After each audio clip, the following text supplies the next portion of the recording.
What's up, Wall fans and social media world? That's right, it's Thursday night. And if you're seeing me, that means you're here for the live feed of episode 42 of Go Tell It to the Wall podcast. If you don't know who I am, stick around. That's okay too, because you're going to learn all about me. You're going to learn all about Go Tell It to the Wall podcast. And if you don't know who I am the one and only Sean O'Rourke. Don't believe what anyone else tells you. I'm serious now, serious. Man, beard's really out of hand this week. What's up, Laura? So we're going to get into it. Full live feed, episode 42.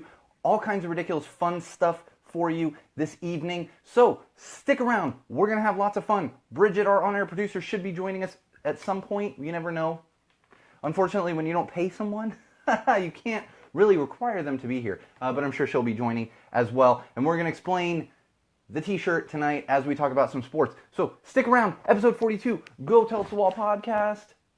And it's Thursday night.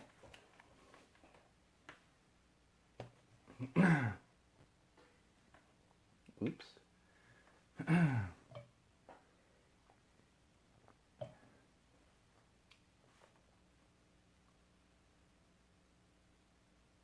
All right, Wall fans, welcome to, as always, another exciting edition of Go Tell It to the Wall podcast. I am your host, the one and only Sean O'Rourke, and we got lots of exciting stuff for you this evening. So don't go anywhere. If you're only listening on the podcast, then you can go somewhere. Just hit pause. It's okay. If you're watching on the live feed, don't go anywhere. We do have the live feed going this evening as usual. I'm going to stop explaining. I say it every damn week. Live feed going. It's going to be there every time. We will be interacting. Bridget should be joining us to keep me in line as usual. So let's get right into it. We have our social plugs as always. That's right, social plugs. That's how we get the word out. Everybody sharing, everybody going to these platforms and everything else. That's how we get it out.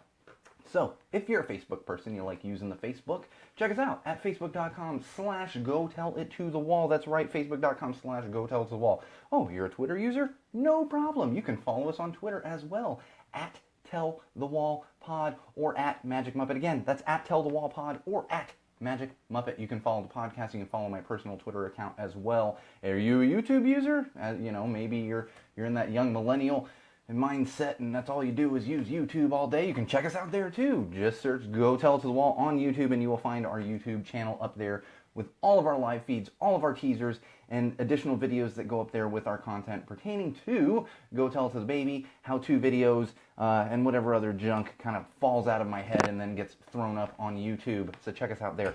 Most importantly, above all of those, and really inclusive of all of those, would be SeanO'RourkeLive.com. That's right, SeanO'RourkeLive.com.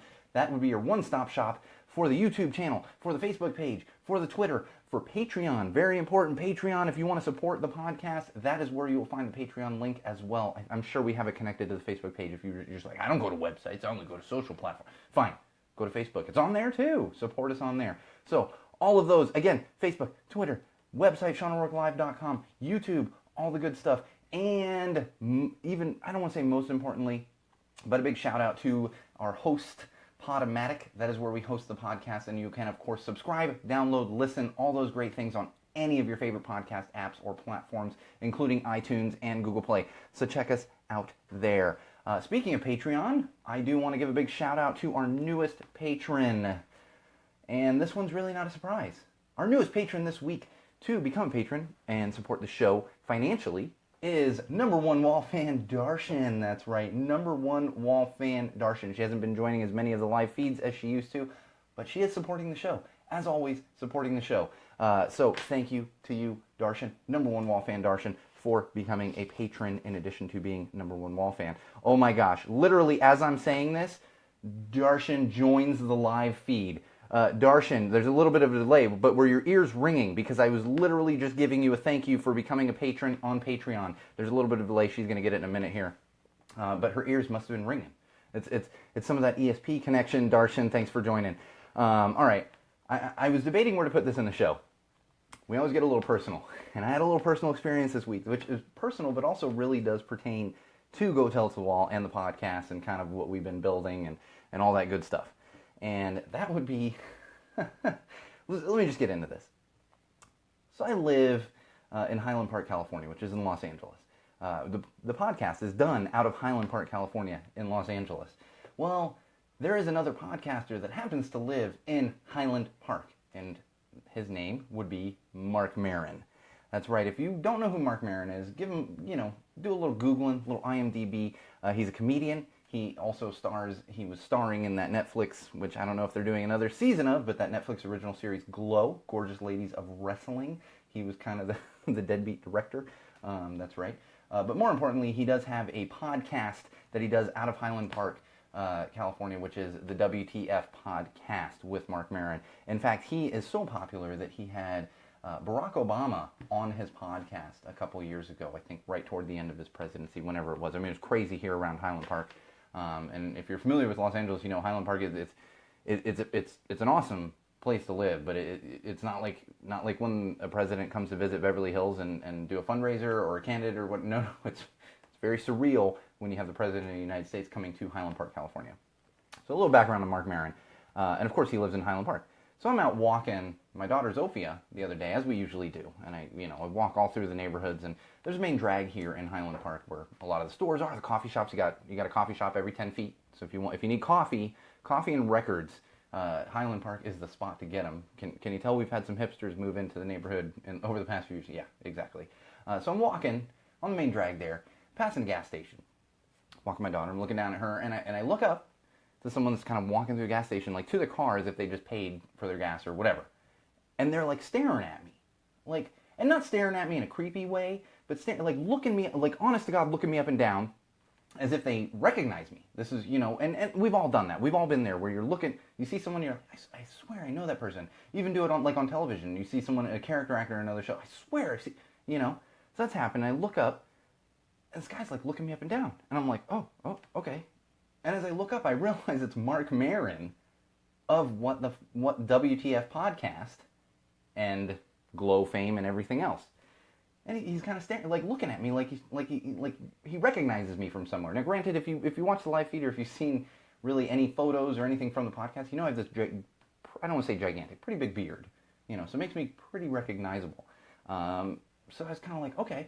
And this is all happening over the course of a minute. He's looking me up and down, and I look up and I make eye contact with him, and instead of saying anything, instead of being like, hey, I love it, even just the simplest thing, like, hey, love the podcast, or like, hey, I got a pod out of Highland Park too. I look up and I just give him a head nod. I give him a freaking head nod, and then he nods back at me. I just keep walking, and I'm walking, and this is what threw me off, is the fact that he's looking at me like he recognized me, and this is not something that happens. And I've lived in Los Angeles for a very, very long time. This happened for years. If you live in Los Angeles, chances are you're going to run into somebody famous. I'm doing the finger quotes for the live feed here, famous, and maybe they are extremely famous, maybe they're just whatever it is. You're going to run into these people. It happens. What threw me off was the fact that he's looking me up and down, and then on top of that it's Marc Maron, who I wouldn't say is a huge inspiration, but I aspire to be like, because he has a very successful podcast. Now, I'm not a comedian or actor or anything, but I am a live event host, so kind of in the same realm as that when it comes to him doing stand-up and that kind of good stuff. I just kept walking. And I even stopped. I got a half block away, and I'm like, what just happened? I just hey, head nod? Like I'm a angsty hipster? No, what the hell? And not a big deal. It happens, but I'm sitting there going, what? I couldn't have just said something. And then on top of that, as you know, if you're a regular listener to the podcast, we are currently working on stickers. The logo is being worked on literally right now. So as soon as that's done, we're going to have stickers to give out and everything. Didn't even have the damn stickers to just be like, hey, can I give you a sticker? And if Marc Maron throws it, whatever, at least I had a sticker to give to him. And it's funny because that's not me. I'm very much a people person. And there's two sides to this, because I've run into fame all over the place. We worked at Disney for years, and I'd ride the elevator, and sometimes people would come walking in the elevator, and I'd be like, oh, wouldn't say anything, just wouldn't say anything. And then there's the other side where there are a few people out there where I would say something. If you've been a long-time listener of the podcast, you know that Kevin Smith was a huge inspiration for me to go to film school. Huge inspiration for me to go to film school and get involved, I guess, in the industry. I'm not really in the film industry anymore. Kind of film adjacent, I guess, I don't know. And I have run into him years and years ago. Ran into him in a gas station. He's buying cigarettes. I think I was also buying cigarettes. This is back when I smoked. And here's an example of where I'm like, no, this is Kevin Smith. I'm going to talk to him. And I'm talking to him, you know, and I wasn't frozen or anything. Didn't give him a stupid head nod. I talked to him for a few minutes. Hey, I'm a big fan. Of course, he starts talking to me about High School Musicals. This is years ago when High School Musicals was the most popular thing, and I think his daughter was into it at the time. So there's two sides of that, and I went neither side of those things. Neither side. I gave him a head nod like a I don't even know what the hell I was doing. Oh, it was very strange. And speaking of stickers, I had this little bit of an epiphany today as I'm prepping the show. And we're going to do a sticker in addition to the Go Tell to the Wall podcast sticker, which is going to have our new logo and all that good stuff, real pretty, real fancy and everything. We're going to do some simplified stickers. And these are going to simply be hashtag common sense stickers. So look for those. We're going to be giving them out. I want to see them popping up everywhere, especially all along York Boulevard here, where apparently Mark freaking Maron is just always hanging out, which is funny because I'm hearing that from my friends. I've lived in Highland Park for, God, 5 years? 4 or 5 years. Lived here for a long time. No, he lives here. And I just never run into him for some reason. Everyone else runs into him all the time. I mean, like he goes to the coffee shop, one of the coffee shops there. Everyone runs into him all the time. So let's just get stickers. And the beauty of hashtag common sense is we at Go Tell Us the Wall podcast really own this. Now anyone can go out and use hashtag common sense. But you know what? We've been using it for a freaking year. Well, over a year and a half almost, we've been using hashtag common sense. So those stickers are coming soon as I can get the damn order in. I'll probably try to do it all together, but if we have some delays on the logo, you know how that is. There's a lot of back and forth when it comes to art direction and logo creation and all that stuff. So those will be coming down the pipe. Maybe the hashtag common sense a little sooner than the official Go Tell Us the Wall logo podcast stickers. That will be coming as well. All right. That was a long opening. I just wanted to share the Mark Maron story. Yeah. If you don't know who check him out. Mark Maron. I highly recommend checking out Mark Maron, especially if you're a podcast fan. I can't read that one. I can't read your hashtag, Matt. My eyes are going. I can't put my glasses. They don't fit with the headphones. Oh yeah, that was something. Not all the talent. I forgot. My memory. Recreational marijuana is legal in California. Just kidding. That has nothing to do with my memory. I just can't remember what hashtag I was throwing out at that time. All right, let's move along to some social here. Oh, do we have some social? I am really this first topic. Hey, Chris, thanks for joining. I think we may have some fact checking for you tonight, Chris. Chris is kind of our pseudo fact checker as well. Kind of keeps like brain fart. Okay, well, oh no, it's that. Not enough Guinness. That's true. There's never enough Guinness. And I'm conflicted on this first one. And that would be the newest challenge that has hit the internet. Now this hit this kind of blew up about a week ago. But because we do full episodes once a week, I've kind of been sitting on it. And we'll get into why I'm conflicted. If you're not familiar with this challenge, it would be the Tide Pods Challenge. The Tide Pods Challenge. And if you're not familiar with it, you should be, especially if you have kids, because this is apparently a frickin' thing. And what's happening is, I'm sure it's mostly teenagers, are challenging other teenagers to eat a Tide Pod. If you don't know what a Tide Pod is, it's a little plastic wrapped like laundry detergent thing. So instead of like scooping the laundry detergent in or putting the liquid detergent in, you throw this little pod in there, and that's your laundry detergent. I think it's got different things in it, whatever. And for a long time, people would joke around. These look so enticing. They look like giant gushers, which are those ridiculous fruit snacks like from the 80s or 90s. I don't know. I think my sister had to be 90s. That was a little. I think I was a little too old for those. But that's been going on for a while. But this has really just blown up, and people are actually doing it. They're eating these Tide Pods. Eating the frickin' Tide Pods. Newest stupid thing on social media right now. And you know why I'm conflicted, Wall fans? Let me get this straight. Disclaimer right here. I am not a fan of people getting hurt. I'm just not a fan of people getting hurt unless they really deserve it. You know? I wouldn't mind. I'm not even going to say that because NSA is probably going to be knocking on my door. But there's a certain fat son of a bitch that's sitting in a certain house there in Washington. I probably wouldn't mind seeing him get smacked around a bit, but I think most of the country wouldn't mind seeing that. Even some of his frickin' supporters at this point. But the reason I'm conflicted is if you're dumb enough to eat a Tide Pod, to eat something like literally you're eating soap, poison soap. We're not talking like just a little bit of soap. No, we're talking like this is poisonous. It can literally kill you. If you're dumb enough to do this, I don't really feel bad that you're getting sick. I just don't. It's hard for me now. I realize that is just, you should have some compassion, and teenagers are dumb. I get it. They do dumb things. But come on. I mean, this falls so ridiculously far into the common sense category that, like, it's unbelievable. It's really unbelievable that people are doing this. Just unbelievable. And then on top of that, it does make eating glue look intelligent. That is for damn sure. Gosh, that's true. Remember when you'd always joke, "Oh, that kid must eat a lot of glue," like Tide Pods. Jeez, give me some glue. Like, you're right. Give me some glue instead of Tide Pods. At least the glue's most likely not going to kill me. I don't know. And this has gone even further because what's happening is kids are doing this Tide Pod challenge, and then they're posting it on social media. And what is one of the biggest places to post videos on social media? That would be YouTube. And what is YouTube doing? They're actually doing something for once. I know, it's amazing. They're doing something. Oh my gosh, we had to see Logan Paul and his ridiculousness. And that took YouTube days, even after it was reported. However, they are on top of the Tide Pod eating videos. So you're not going to find any of them on YouTube. If you do, you should report it because they are trying not to support that. And as much as I joke about YouTube, doesn't really do much to police their content or anything like that. Kudos to them for actually doing something in this situation and removing all those videos because we don't need it to continue. We just don't need it to continue. And it just I can't get over this one. Like this is really a fucking thing. This is a thing. Eating Tide Pods, eating poisonous things. There's a bunch of freaking warnings on the box. Eating Tide Pods, it's a thing. I mean, this isn't even like doing crack. Like, do crack instead. Like, shoot up heroin. At least you're getting something out of it. I don't think these Tide Pods make you high or drunk or anything. Don't do crack or heroin, kids. Don't do. That's simply an analogy. We at Go Tell Us the Wall podcast do not endorse the use of heroin or crack. Sometimes I got to throw that in. The lawyers. Yeah, right. The lawyers. Like we have a freaking lawyer.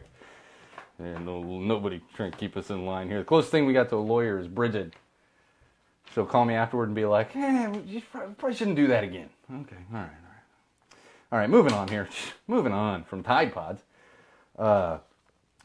New thing that is hitting social media, which I wouldn't even call it a dumb thing, but I was a little confused simply because I see these things pop up in social media, and honestly, I don't care to click through them all the time and look at them, and I'm always on the back end of these weird little trends that everyone's doing it, post this, whatever bands you've seen in concert or other things like that. And one of the new things going on right now, it's been going on for a little while, at least a week or so, I've seen them all the time, is the Google Museum app.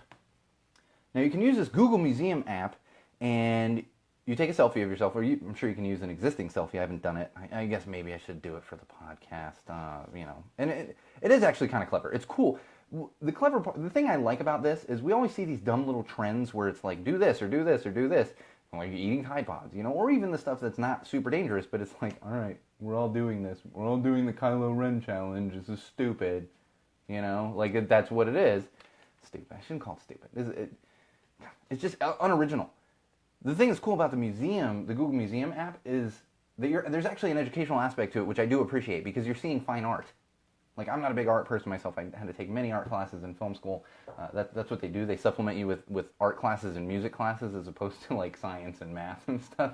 It's really interesting going to film school and getting your bachelor's degree through a true film school. I'm sure any other art school is the same. It's just my experience happens to be a film school, or a fine art school. I'm sure would be the same, or a dance school or whatever else. So I do appreciate this side of it, and I find it interesting. So I bring this up because I had to look it up and be like, what the heck is going on? And for those of you out there that you're just seeing these your friend's photo next to a fine art photo or whatever, that's what it is. It's the Google Museum app, and that's what you're seeing all over social media. So maybe we'll try it here at Go Tell Us the Wall podcast. In fact, I believe Bridget has done one, so maybe we'll get myself, Bridget, and Chris, and maybe some of our patrons to kind of do this, and we'll maybe put together a little collage of just the fine art doppelgangers, just the fine art doppelgangers, and you'll have to be like, yeah, we'll see how that goes. That's probably not going to happen. It's probably not going to. I'll try to do my own. Maybe I'll try to do my own tonight, and we'll share it with the Wall fans. All right, I want to get serious on our social section here for a second, and this is multifaceted. I find this interesting in many ways as well. And that would be the story of a woman in Canada I'm not even gonna give out her name because this is one of those, and this is not a good person. But I'm not even gonna go into like all the details of her name. But this is a 21-year-old woman in Canada was arrested and subsequently convicted of manslaughter from 3 years ago. She was actually just convicted recently in the past week or so. Convicted of manslaughter from when she was 18. 18. And when she was 18, they had found a friend of hers deceased on the side of the road in Canada. And they went through an entire investigation, everything else. And this continued on for years and years and years. And with the advancements of social media and how popular it's become, now the police and really any organization will use social media to search for clues, to search for anything that could help them in a case. And in this instance, what they did was they found out that the deceased they found a friend of hers, and they found a photo of her with that friend from about 6 hours before her time of death. 6 hours before, and it was her and her friend. And her friend happens to be the woman that was recently convicted of manslaughter. The interesting thing is, they looked at this photo, and they noticed that her friend, the friend of the deceased woman, was wearing a certain black belt. Like, not a black belt, karate belt, but like a black fancy fashion belt, you know. And they also realized that that was the same belt that was found next to the victim who had died from strangulation. So based on that, they actually arrested this woman who was in the photo wearing that belt. Now, I don't want to get into the details of the case is irrelevant to this particular topic. The reason I find this interesting is, I've said before on this podcast, whatever it is, no matter what you do on social media, it's out there.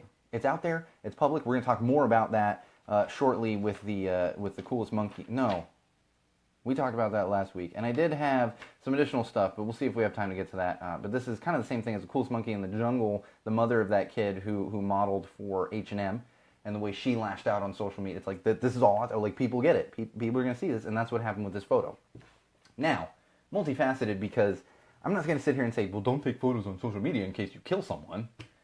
You know, this is why I don't use a ton of caution. I mean, I use caution, but I don't use a ton of caution because, like, I have so many friends that tape the camera on their computer or their phone. They, like, put tape over it. And I'm like, I get it. Maybe someone is spying on you. But you know what? You want to see me sitting here prepping for a podcast? That's cool. Bring it. And it's like, what am I doing? What am I doing that's going to be incriminating?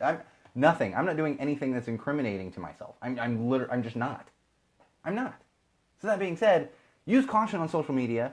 But as long as you're not killing people or doing dumb things like letting your kid model an extremely racist article of clothing and then lashing out at people that think it's wrong, you know, then you should be okay on social media. But just keep those things in mind. And most of all, I just find it interesting. I find it very interesting because that's how they got where they got. You know, that's how they found this woman. Is from this picture on social media. All right, moving along on some social media here. Found this story, and this is just another example of what we've talked about with Logan Paul and all these other actors and famous people and athletes and everything that come out and do something stupid and then apologize for it. Well, there was a student at the University of Alabama. Yeah, what a surprise. University of Alabama, where all we give a shit about is our football team, and we don't care what kind of racist asshole students we let in. I'm being a little extreme, no offense, University of Alabama, I hate you, but I'm sure you're a fine institution. I don't know that I'd ever want to set foot in Alabama. Okay, we're going to move along before I get the hate mail from Alabama. And that would be this student named Harley Barber, who's actually not from Alabama, she's from New Jersey. She posted a bunch of racist videos to Instagram this past Monday, which happened to be Martin Luther King Day, the Martin Luther King holiday. Bunch of racist videos where she is using the N-word like crazy, saying she doesn't care about MLK Day, and all this other stuff, and just going off. Well, what happened when she got caught? The school got word of it, and she's no longer enrolled at University of Alabama. And then, of course, she has this tearful apology. I'm sorry. I don't know what happened. What do you mean you don't know what happened? You're a racist asshole, and we all saw that. So don't give an apology because you're sorry that you got caught and people weren't behind you because you're racist. Like, that's not how that works. You're still racist, And the fact is, it's one thing, I was thinking about this, because it's one thing where maybe you had some racist parents and you've worked on it your entire life, and maybe, one little thing slips. Maybe, and let's think about it. There are so many words out there that are just used. They're actually really racist terms. You ever heard someone use the word chintzy when it comes to being a cheap person? They're chintzy? Think about where that comes from. It's actually a racist term. You say you got gypped by someone? That's a racist term against gypsies. Chintzy, that's a racist term against Chinese people. So that's one thing. But to go on a complete tirade, there's no backing up on it. And that's exactly what it is. She only apologized because she got punished. If she had a bunch of supporters, she wouldn't have apologized. That's the difference. So, Harley Barber, just go stay in New Jersey. Stay in New Jersey. Have some people pump your gas for you. It's all good. We don't need you anywhere else. Maybe this new California thing will go down, and those of us in the good part of California will be able to just keep all these people out. That is a complete joke for those of you that didn't realize it, because that would kind of be like building a wall, which the Orange Menace wants to do. And that's not what we want to do. We probably want to try to rehabilitate racist assholes like Harley Barber, but there's probably no rehabilitation there for her. And this is just another example of how racism is just deeply ingrained. It's deeply ingrained. It's learned. You get it from somewhere, and it's deeply ingrained. And I want to give you an example. I didn't even have this in my notes, but I'm just now remembering it. I was talking to a friend of mine over the weekend, and she had her children out at a museum here in Los Angeles. And they had an event at the museum involving dolls. There is a property from Disney called Doc McStuffins. I'm not going to get into all the details of it, but it's an animated show. Actually stars an animated African-American main character who's Doc McStuffins. So they had a bunch of dolls at this museum event. And my friend is there with her kids and notices another woman is like searching through dolls, and turns to one of the museum workers and says, "Hey, do you have any other dolls?" And she's holding a black doll, African-American doll, version of a doll, baby doll, Doc McStuffins. I don't know exactly what the doll was. "Do you have any other dolls?" In the museum, like, "I'm not, what do you mean? Any, other ones?" And she, without completely saying, "Hey, I'm looking for a white doll," that's what she was doing. And so the museum worker kind of like, okay, and just kind of gave her a nod and walked away. And then this woman proceeds to search through all of the dolls in the entire museum looking for a white doll because she doesn't want her daughter playing with a black doll. And that is how racism is learned and deeply ingrained. And wall fans, that is Los Angeles, California. That's not Alabama. It's not the Deep South where they've never been able to learn any better. No, that's Los Angeles. Los Angeles, California. Los Angeles, California, where this deeply ingrained racism is still happening. And the most ridiculous part is, I'm really familiar with Doc McStuffins because I was working at Disney when Doc McStuffins launched. And when my friend was telling me this, I went, wait, that was an event for Doc McStuffins? The main character is a black character. The main character is African American. So you racist bitch, what are you doing at the museum in the first place? Go find another museum. I'm sure there is a KKK museum somewhere. You might have to go out of the state of California, but honestly, I bet you somewhere in California you can find yourself a nice little KKK museum, museum of racism, whatever it is. Go to those museums. Don't take your kid. Let your kid learn to be a good person. But hopefully, you don't have much longer on this earth to continue spreading your racism. I'm not wishing death or harm on anyone, but just that's something that doesn't need to be spread. Just period. Just period. That is simply based on skin color. There's no stereotype. It's simply skin color. God forbid my daughter touches a black doll. Get the hell out of here. And on the same note of MLK Day, one more thing when it comes to social media. I almost did a little video on Monday, and I didn't get around to it. This past Monday was the Martin Luther King holiday, which corresponds with his birthday. They move. I believe this year it was actually on Monday was actually his birthday because they move around because it's always a Monday. It's kind of like President's Day and all. They're always a Monday. Because that's how the 3-day weekend works, and I was noticing a lot, and I actually saw another one pop up today from a politician, and it was an old post. A lot of people posting quotes from Martin Luther King, and all this positive stuff about Martin Luther King and how they respect him and everything else. Well, I noticed something else. Some of those same people that were doing that are the same people that spoke out against the NFL racial injustice protests. Well, Wall fans, common sense says you can't have it both ways. You can't have it both ways. Especially as a white individual who is never going to fully understand what it's like to deal with racism in this country. You can't have it both ways. You can't change the narrative to what you want it. You simply can't.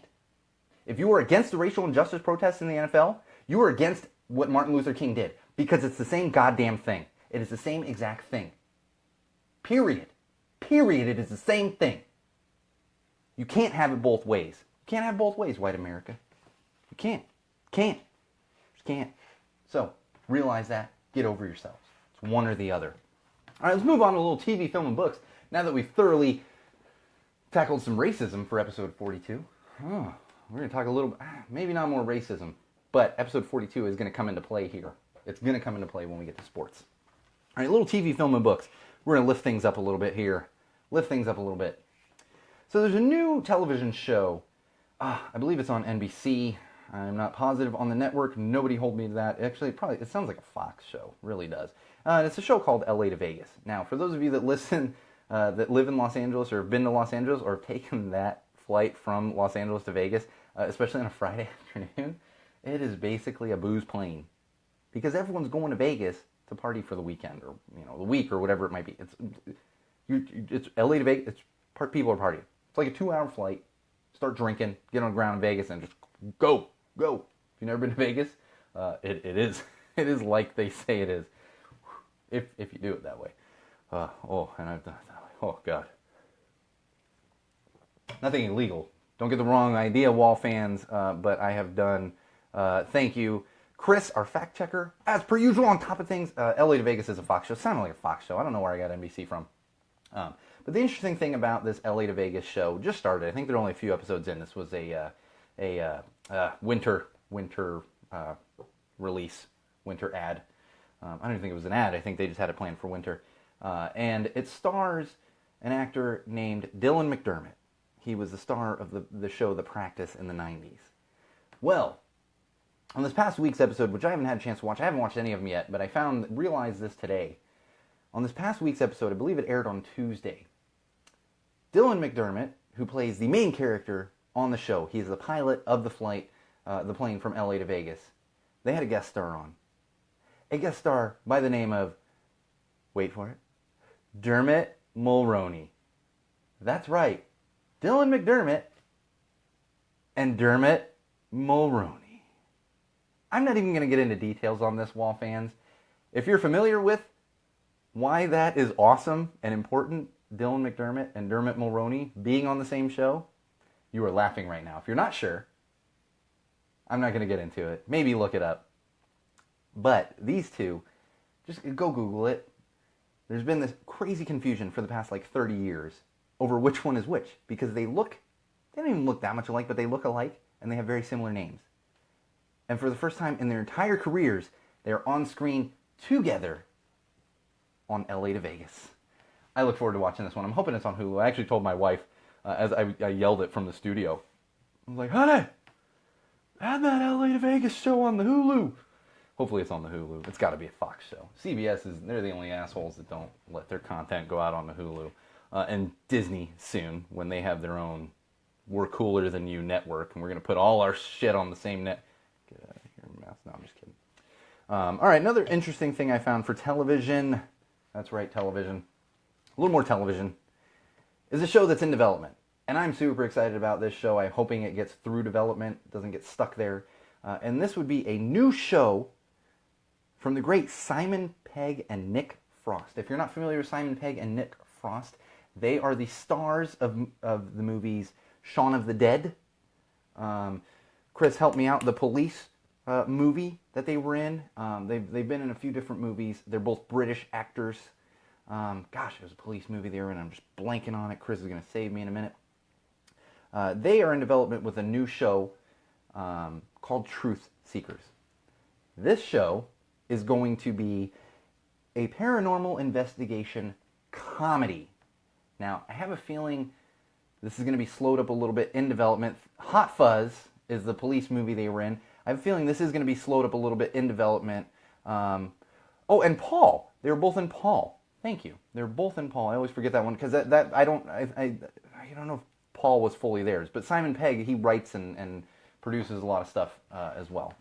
I think it's going to be held up in development a little bit because of the show Ghosted, which sounds like it's going to be very similar. However, as much as I love Adam Scott and I'm blanking on the other actor in that show's name, I love them. I think they're fantastic. But I would much rather watch Simon Pegg and Nick Frost because they are already they are two of my favorites. Absolutely two of my favorites. So I have a feeling that's going to be stuck in development a little bit because of Ghosted. But hopefully we'll be seeing this come out at some point here. Slashfilm.com kind of, I don't think they broke it, but that's where I found it. So we'll see what happens with that one.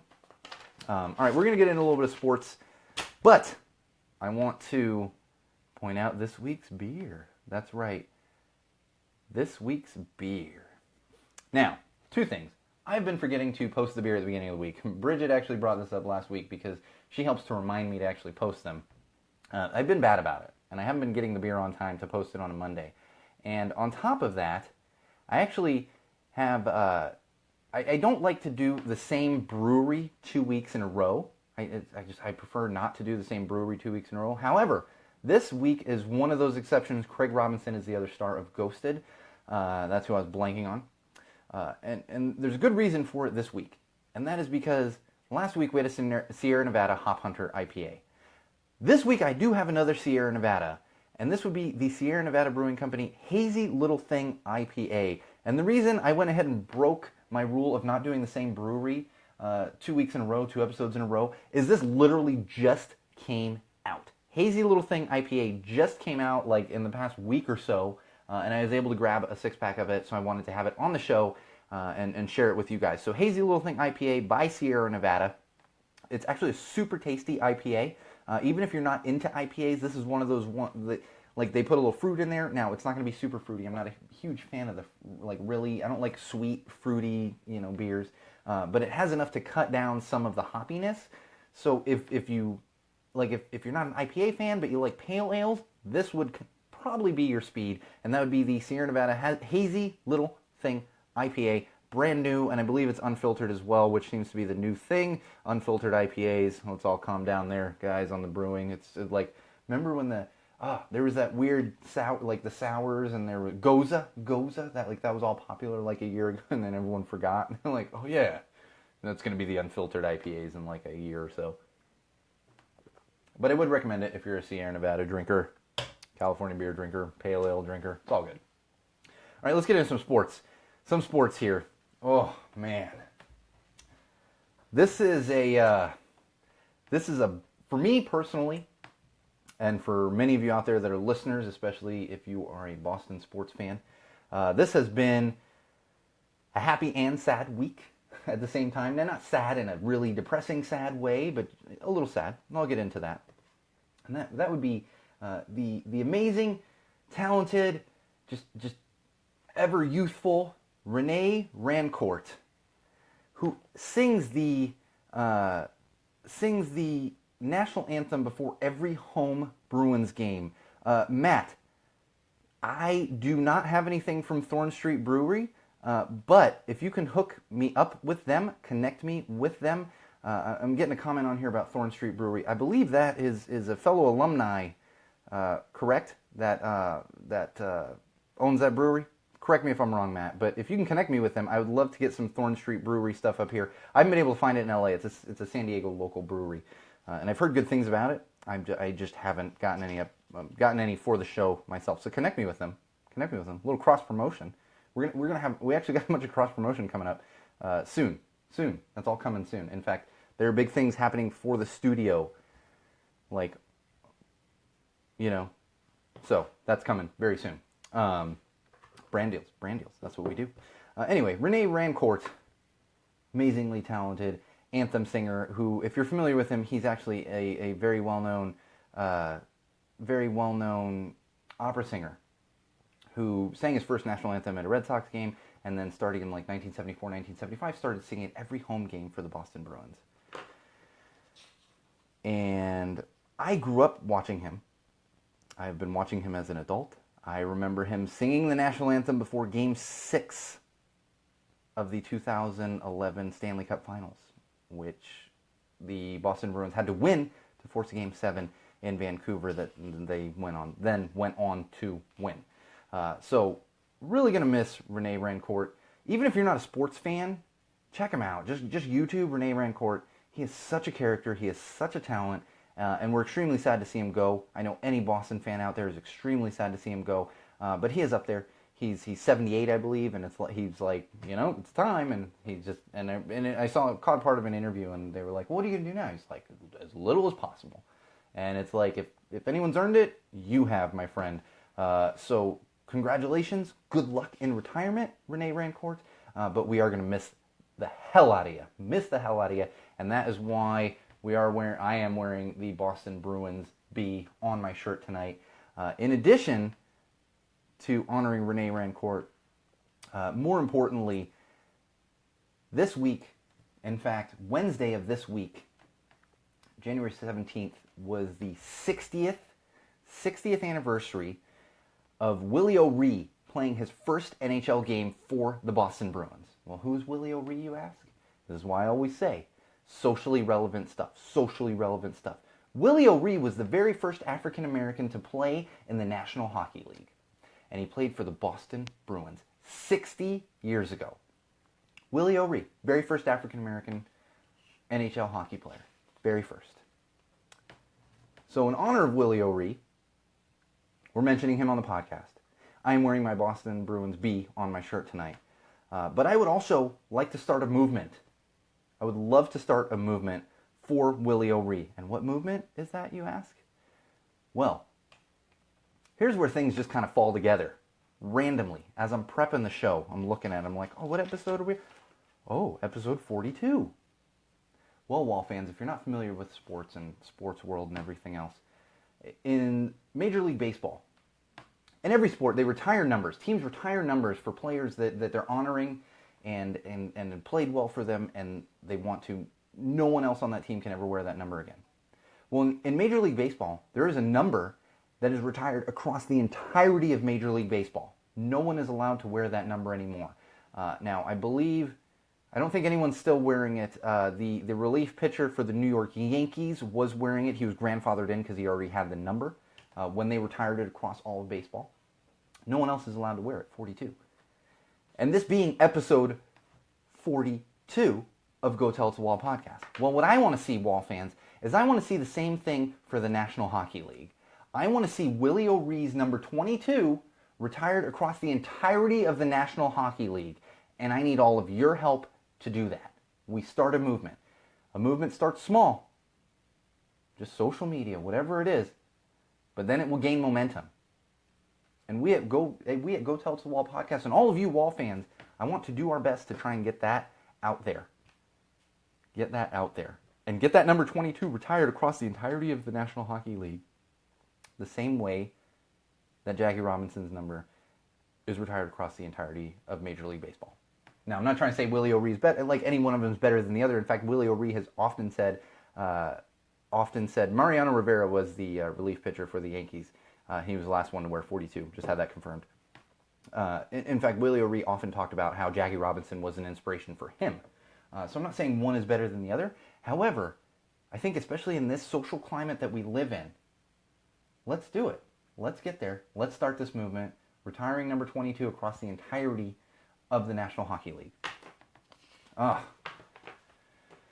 we got to go from there to this. To this. So apparently there is a youth basketball team out of Cincinnati, Ohio. WK... Oh, God. 2 people got that joke. 2. WKRP. Well, it's like sometimes it's that extra beer. Too much time tonight.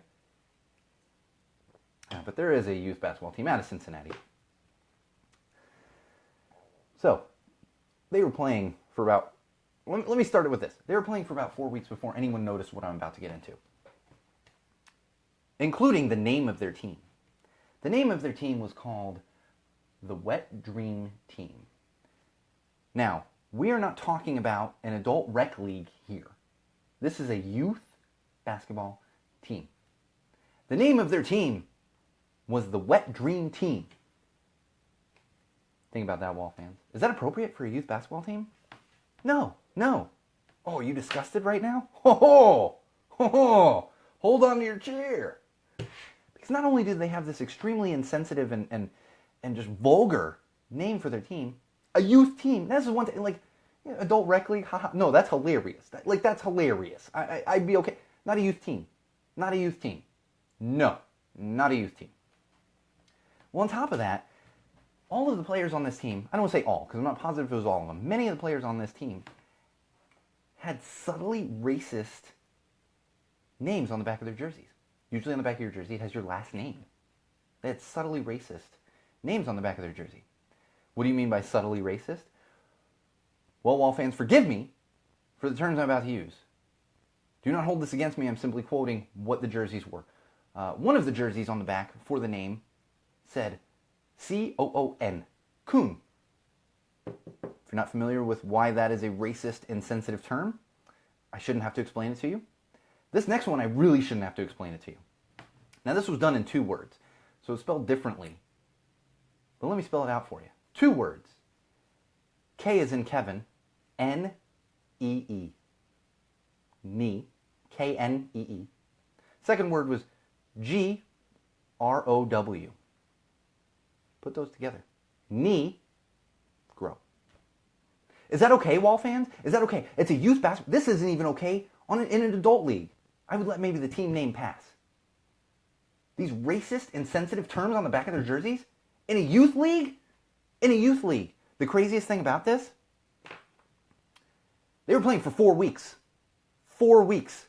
Minimum of 4 games they played like that. Until someone noticed. The opposing coach on the 4th week noticed the insensitive names on the back of the jerseys. And what did we talk about just a little while ago on this very, very episode of Go Tell It to Wall podcast? How racism is taught and ingrained. Those kids didn't just think this up. That came from somewhere. And you know what? Even if those kids just thought that up, there's a coach, and there's parents, and there's team moms and dads and all this other stuff. Nobody said anything. Nobody said anything. That is completely unacceptable for a youth team. That is unacceptable for adults, for a youth team. This is what's happening. This is why people like the Orange Menace get elected. Because they go out there and they stand on a pulpit and talk like a blathering asshole, and everyone thinks it's great. Because they're all blathering assholes too. All these kids' parents, blathering assholes. As far as I'm concerned, there is no excuse for this. I don't want to see a stupid little apology from that coach. We didn't know. I'm so sorry. I didn't know what we were doing. No, you knew what you were doing, dude. You knew exactly what you're doing. Sick of the fake apologies. I'm sick of it. Sick of it. Oh, speaking of the Orange Menace, I teased this a little bit in the teaser. Oh, usually we talk about the ridiculousness of the Orange Menace. And we are still going to talk about the ridiculousness of the Orange Menace. However, I do have to give the Orange Menace a little bit of a thank you this week. Why? That would be his little medical report that came out. Yeah, we've all talked about his little medical report. Joan, I see her on the feed now. I know Joan has. I read the article that you posted where it was like they basically debunked everything in it. His medical report said that he's 6'3", 239 pounds. Well, Wall fans, if Donald Trump is 239 pounds, then I am 180 pounds. And I don't need to worry about losing any weight. Not that I'm really super worried about it, but I'm in great shape. I'm 180 pounds. Because I'm 6'3". And there's no way in hell that Donald Trump only has like 19 pounds on me? 20 pounds? No, that's more than 20 pounds. That belly? That's more than 20 pounds. And I know I got a big beard. And Orange Menace doesn't have a beard. But have you seen pictures of the dude? Have you seen pictures of the dude? If that dude is 239 pounds, then I am 180 pounds. Absolutely 180 pounds. And we all know that dude's not 239 pounds. We did learn that he actually uses Propecia, so we can all get over the stupid hair thing. And, Fallon. Mess up your hair. God, how that guy's fallen from grace. Jesus. I'm just happy that I'm 180 pounds. There's nothing wrong with having a belly. I'm getting comments on here. There's nothing wrong with having a belly. However, don't lie about it. 239 pounds, my ass. I don't even think the dude's 6'3". Maybe he is 239 pounds, but he's like 5'11". That I'd buy, you know? It's like, if I got 4 inches on you, then maybe you could pack that extra, like, you know. Okay, I get that. Anyway, thanks Orange Menace for making me 180 pounds. I'm calling the DMV. And I'm going to be changing my license to 180 pounds. And for the record, there's nothing wrong with using Propecia. This is only hilarious because Donald, like, it's been a thing, like, since the 80s. And they're like, his hair. He's like, I don't use anything. I don't use... Yeah, because that's how hair grows, dude. Come on, man. One more thing. I want to talk... I have this written here in the short common sense section this week. And then we're going to go into some tech and then close out the show. And this is something... and I'm going to talk about this on Go Tell It to the Baby. And I was reminded of this because I was watching a little bit of Dad Fiction last night when they were going live with their podcast. Check out Dad Fiction, YouTube, Facebook, dadfiction.net. I don't know why they didn't get .com. I'll have to ask them about that. And then actually today a little article came up, clickbait article, but I got through it. And that would be unsolicited baby advice. This is interesting because I deal with this. And Chris, I know you're still on. I'm sure you have dealt with... Anyone with kids has probably dealt with this. There's one thing. You always want to give advice. Let me think about how it goes. So, when you have a kid, people constantly want to give you advice. And it's like, fine. There are things you want advice on. However, parents usually tend to ask for that advice. In fact, Wall fans, I want you to think about something right now. I'm sure you've seen many people... there's always the joke, like, especially like grandparents. Like, oh, Jesus Christ. I know how that is. Both sets of grandparents. And it's not even like mean stuff. It's just like, okay, it's not the 80s anymore. They constantly tell me, well, we used to do this. No, Ma, you don't do that anymore. Ma, stop. But it's constant. But if you notice, because I'm sure you've seen people give unsolicited advice, especially when it comes to children. Do you also notice that most of the people giving that unsolicited advice aren't currently parents with young children? Or maybe haven't been parents at all? Or if they are parents, their kids are like in their 20s. Why do you think that is? It's because these other parents with kids and everything else. Hey, don't send me messages while I'm on the air. I'm getting messages here and stuff. No, I'm just kidding. Don't send them on the air. And you'll notice because these parents that have these young kids, they're getting the same thing, so they know. Now, this isn't the worst thing on the face of the earth. It's not. Like, okay, so we're getting a little too much advice. But then it goes beyond that. Here's the one that gets me lately. I have a 14-month-old. She is now getting to a stage where everything is the end of the world. It's tragedy. Zoe, we need to change your diaper. Ah! Okay. Zoe, we need to put this diaper on. Ah! But you have to wear a diaper. Ah! And it's just everything. Everything is a tragedy. Everything is tragic. And constantly from other people, I'm like, whoa, maybe she needs this, maybe she needs that.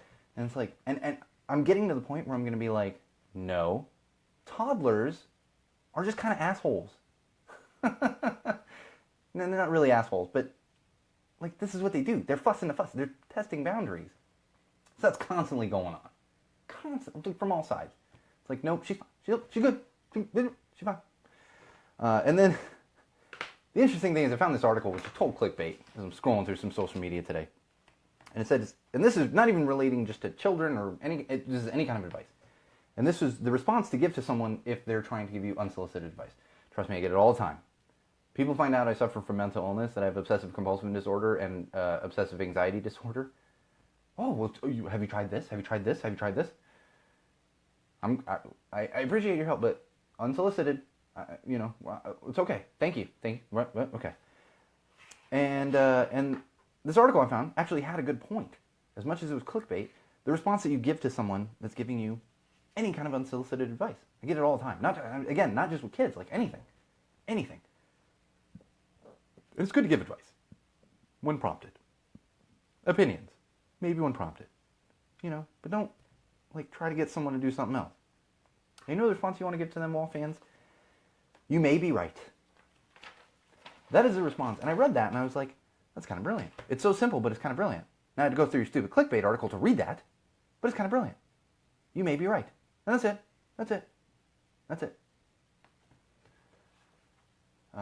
For those of you that are spouses, sometimes it's not you may be right, it's just you're right. I don't mean that in a negative way. It's just like, okay, you're right. I've been there so many times. My wife, I'm back. Oh, maybe you're right. It happens. Relationships, long-term relationships, marriages, anything. You're right. Happens. All right. We got about 5 minutes left, maybe 5-10 minutes. Let's see how long we can go here as I have a sip of my hazy little thing IPA from Sierra Nevada Brewing. I only weigh 180 pounds, according to the Orange Menace, so I can have a few of these tonight.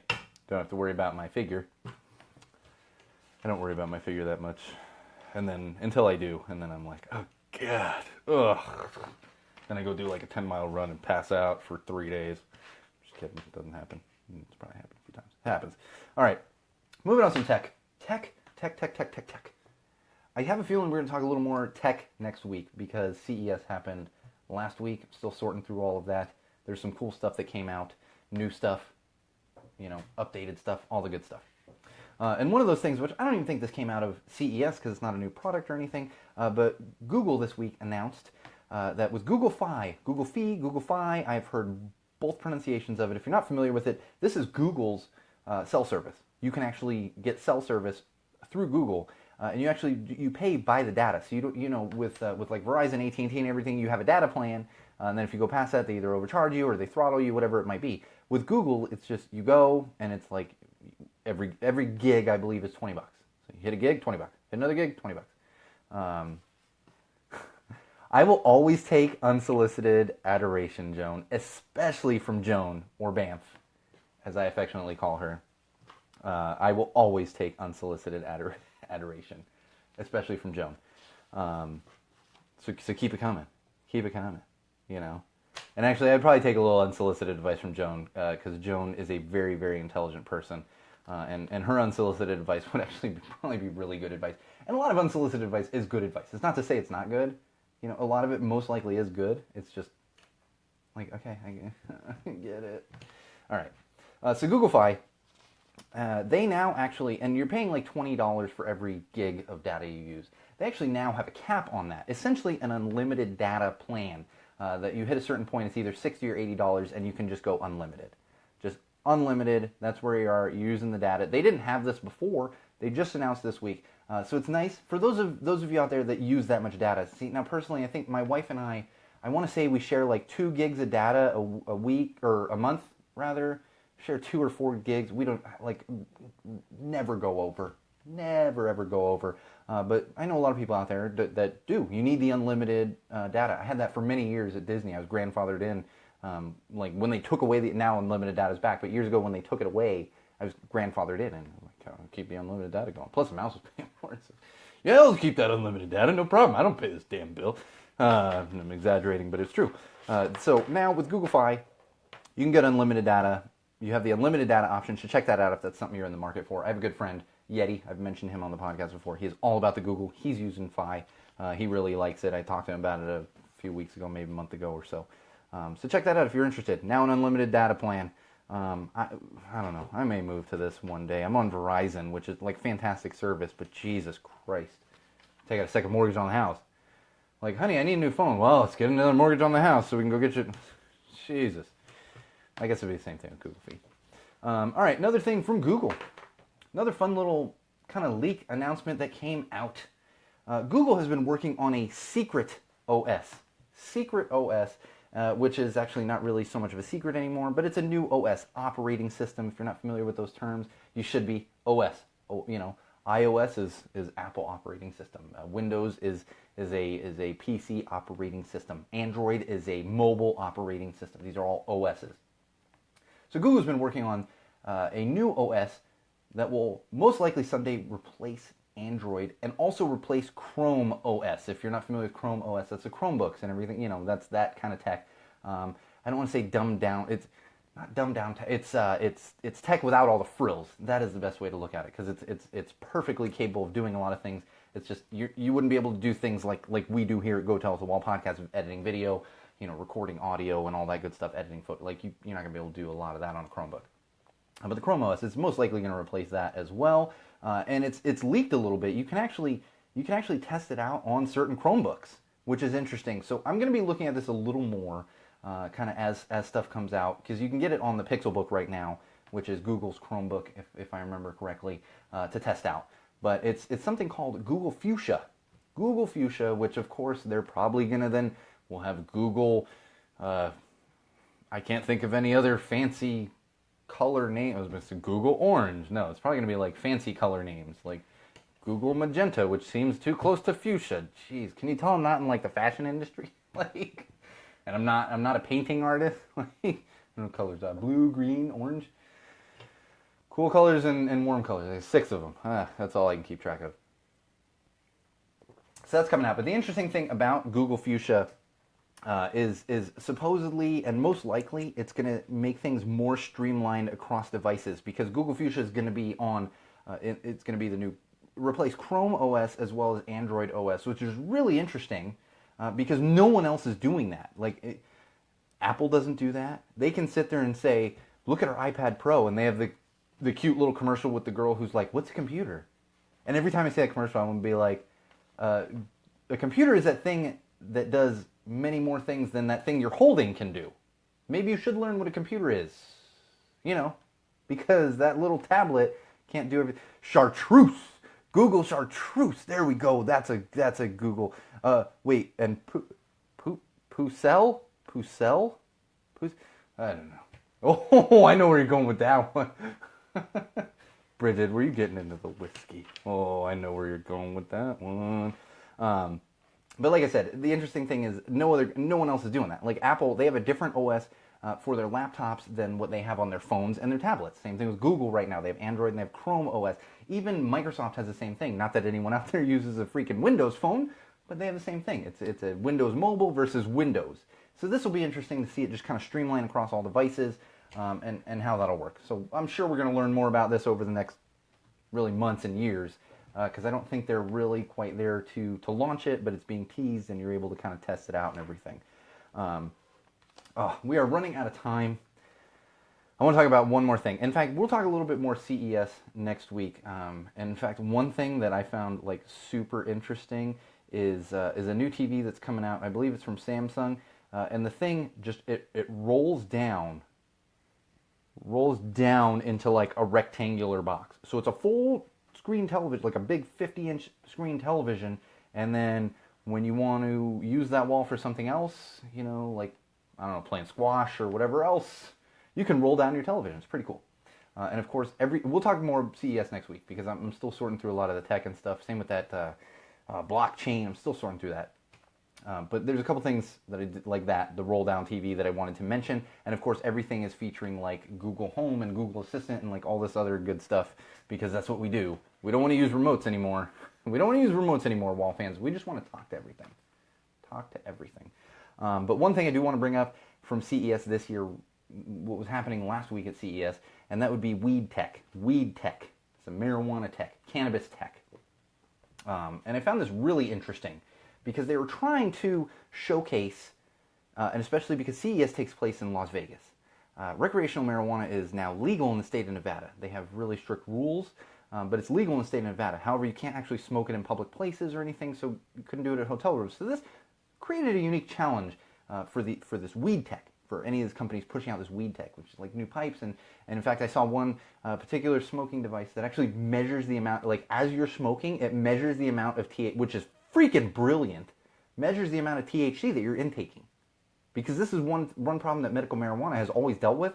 There's no real, there's no dosing, As much as I say opioids are overused, and painkillers and everything else are overused, and artificial, not natural stuff is overused, they're at least able to track that, to dose it, to do proper dosing, where something medical marijuana hasn't had. Well, now we're getting to that point. And the interesting thing is they're not able to demo this stuff like out on the floor, because you can't just smoke out on the floor.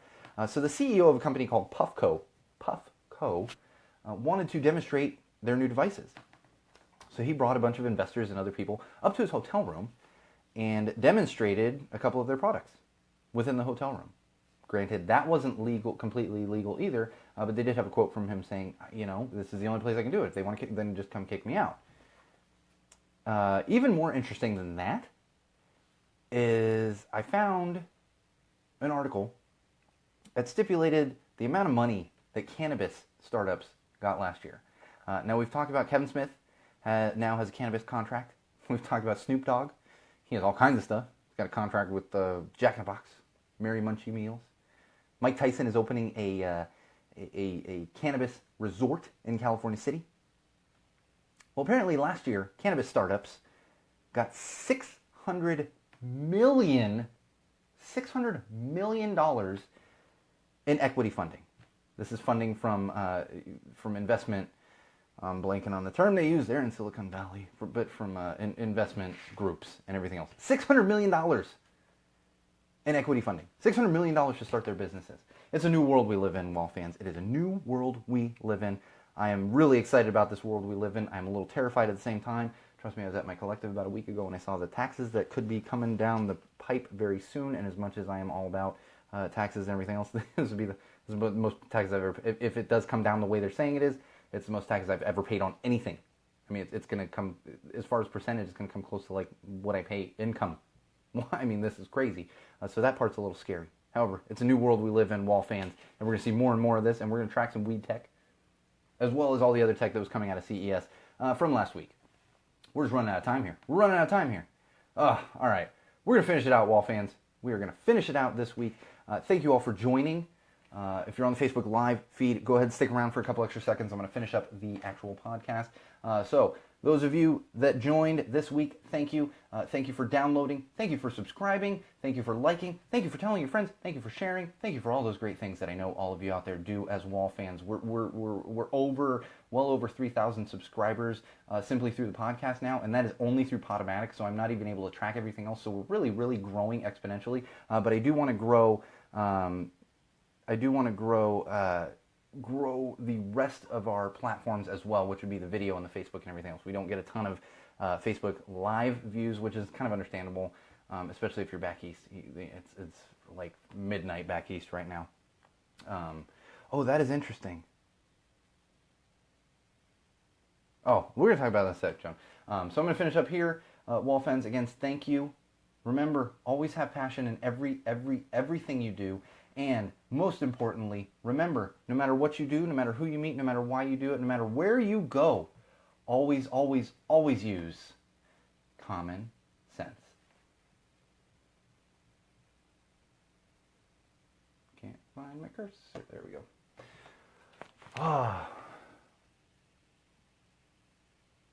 That is a good call, Joan. I think tinctures are better, especially because smoking is inherently bad for your lungs. I think depending on the body, the type of person and the body type and everything, like I've been there with the tinctures, and it's not as useful when it comes to my OCD. A lot of time, I've had different experiences. Sometimes it's just put you to sleep, which I actually personally use it to focus, and then just no effect. But I 100% agree with you, and you're able to dose a little better there because the way that's created. You're able to track your dosages there with tinctures and with other things. Even with edibles, I believe. I think edibles would be a little, but tinctures, you're absolutely able to track your dosage, that's an excellent point to bring up. I think for some people, like myself personally, the others aren't quite as effective. But I think that just comes down to a body type and everything, and maybe it could just be that I've been used to it personally, using the flower and stuff. But thank you all for joining. Bridget, I saw you joined late. Thank you for jumping on there. Chris, thank you as always for your fact checking. Banff, love having you on. Looking forward to seeing you in a couple weeks. I am, whenever it is. It's on my calendar. I can't keep track of this stuff. Luckily, I have a wife that's like on top of things, because otherwise I'd be like, oh, that happened today? Oh, the only thing I'm able to track myself is Thursdays. I'm like, oh, it's a podcast. I gotta do some show prep. Gotta get a show up. Yeah, okay. Anyway, so looking forward to seeing you in a couple weeks or a month or whenever the heck that is. Get back over here to Southern California. We'll have some fun. And the rest of you, Matt, thank you for joining. I appreciate everyone's input. And most importantly, please remember to share. So, first of all, subscribe. If you're not subscribed, subscribe. Like the Facebook page. Follow us on Twitter. Check out the website. And please share. Tell your friends, even if it's word of mouth, sharing on social media. That's how we grow. We're really growing. And that's what's funny about the Mark Maron story that I told at the top of this podcast. Is I was talking to a friend of mine, actually via social media, And he was like, oh, no, it's totally because you're another podcaster in Highland Park. And I've been told that he tracks local podcasters. And I'm sure he's not necessarily remembering Go Tell It to the Wall podcast, but this ridiculous facial hair that I have, I think when you see the Go Tell It to the Wall podcast logo, if you've been on the Facebook page, you see it's like me with a big beard and all that good stuff. So that's what's funny about it. It's all about word of mouth, getting the word out there. Stickers are coming. Stickers are coming. And spread the word about Patreon. All of it. Spread it all, because we are extremely passionate here at Go Tell It to the Wall podcast, and we want to be passionate about our fans, and we want to be passionate about everything that we do. Everything. The content, everything else. So help us out there. Help us out. Share, tell friends, all that good stuff. I know we get a little crazy at times. Don't tell your conservative grandparents. They will probably not like my podcast. I've literally lost family members that were subscribing and watching because I got tired of skirting around the issues and finally had to tell it like it is when it comes to the Orange Menace. So maybe don't tell those people, but tell everyone else. Because it's all about common sense. It's all about common sense. It's all about having passion, and it's all about common sense. And on that note, Wall fans, remember, no matter what you do, no matter who you meet, no matter why you do it, no matter where you go, always use common sense. And for those of you new to the live feed, this is what we affectionately call the Bridget Freeze.